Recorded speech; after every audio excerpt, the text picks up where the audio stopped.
Hi everyone! Welcome to the Empath Tarot. Guys, another love reading, timeless and general. Take what resonates lang po. Maybe some part of the reading maka-resonate kayo. Some part of it, hindi. Or para namang nanonood kayo ng sarili ninyong kwento. Yung love life ninyo about your person. Or hindi naman kaya kasi iba't ibang mga energies. Pero kung ano yung mas malalakas at mas marami, maaring yun yung mga energies na ating masagap. Again, if you have some manifestations, no, ang pinakamaganda dyan is to meditate. Then manifest. Gawin nyo yan sa pinakatahimik na oras at sa lugar na kung saan ay hindi kayo ma-istorbo. Do some meditations. Okay, so tignan po natin. Ano kaya mga messages na to? Ano kayang love connections ito? Spirit, kayo send me messages. Anong love connections ito? Lessons in life and guidance na nais yung ipabatid sa amin. Mga aral kabay sa buhay, pag-ibig, and life in general. At kung merong money matters din. Okay.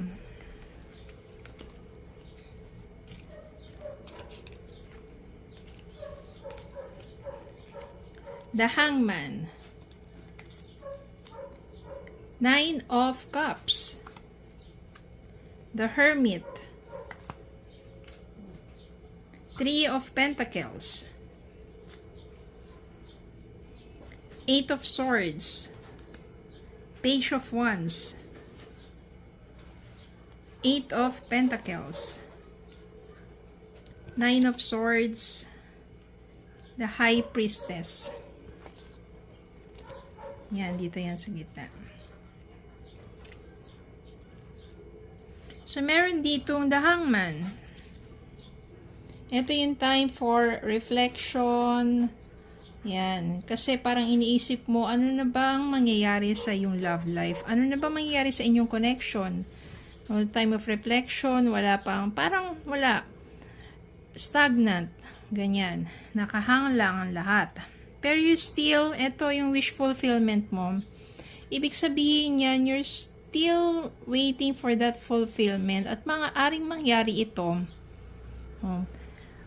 Pag dumating yung tamang time para sa inyong connections, yung wish fulfillment na yan. Ibig sabihin, sa ngayon, maaring sa tingin mo, walang progress, yan, walang growth, pero darating din yung time for the wish fulfillment. Then, meron kasi ditong The Hermit. So, ibig sabihin yan, kailangan mo ng some space and time for soul searching. Kung pagka parang naguguluhan ka na o confused ka sa nangyari sa inyo ng person mo or meron talagang incident sa inyong dalawa ng person mo na siguro may ginawa siya, no? May nagawa siya na hindi mo nagustuhan. Tapos parang ano na ba?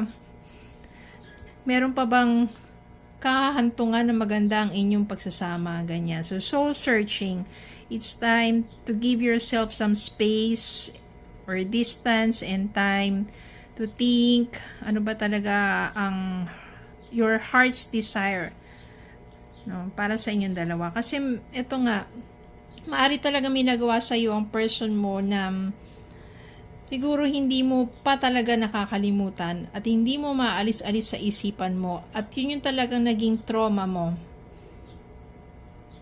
Kaya kahit sabihin mo na yung person mo, meron na ditong regrets, anxiety, regrets, ganyan.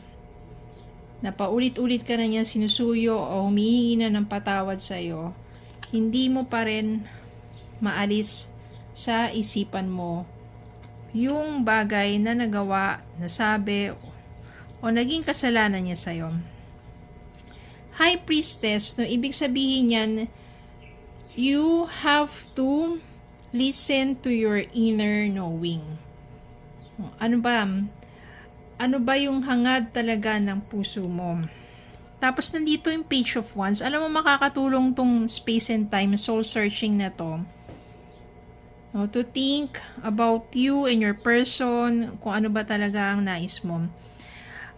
ito kasi yung dapat dito. Kailangan dito, in order for your relationship to prosper, kailangan pareho ninyong ayusin. Ayan yung teamwork na yan. Both of you.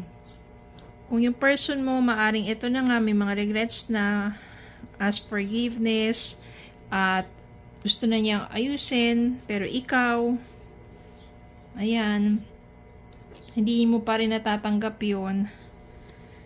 In order for your relationship to work, kailangan pareho kayong may gusto na ayusin pa yan.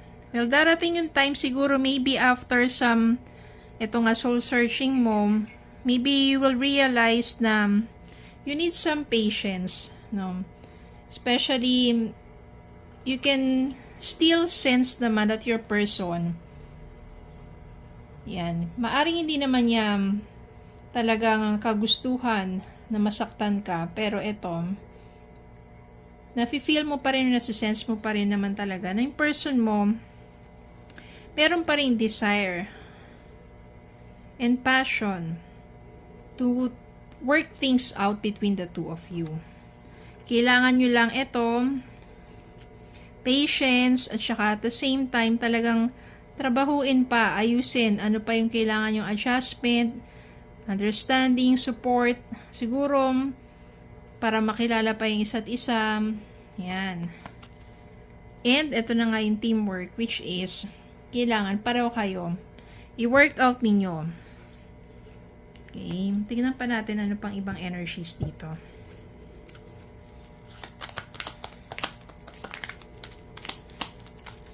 Some more messages.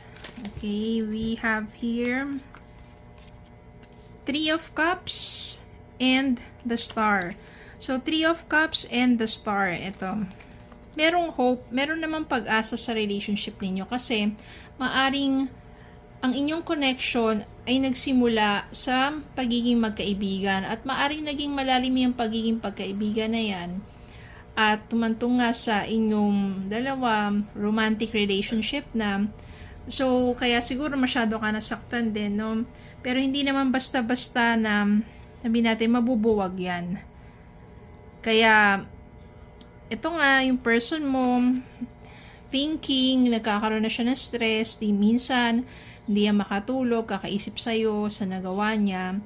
And, syempre, hopeful pa rin na maayos din yung dalawa. Which is, nandito naman din sa the Star, maaring maayos din yun naman yan. Magkaroon lang kayo ng heart-to-heart talk, talk, or pag-usapan ng mga bagay-bagay na dapat pag-usapan in order for your relationship to work. O, parang express ninyo yung thoughts and feelings ninyo sa isa't isa. At doon, mauunawaan nyo ang isa't isa. At maaring nandiyan na rin yung daan for forgiveness and to start all over again. Kasi nandito si the High Priestess. So, parang alam nyo naman na parang siya talaga yung soulmate mo at naging malalim na yung inyong friendship. And, maayos to kasi nandito si Three of Pentacles, Eight of Pentacles, parang ibig sabihin talagang tatrabahuin ng gusto to. Maari ng person mo at kung ikaw rin magiging open ka for reconciliation, mawa-work out yan. Magiging maayos ang lahat. Okay, so, ganun, sometimes, di ba may mga misunderstanding or nasasaktan. Pero ang mahalaga, yan, give yourself some time for soul searching, to reflect. Then, after that, be open to talk, heart-to-heart talk. And, since nandito si the Star, meron naman pag-asa.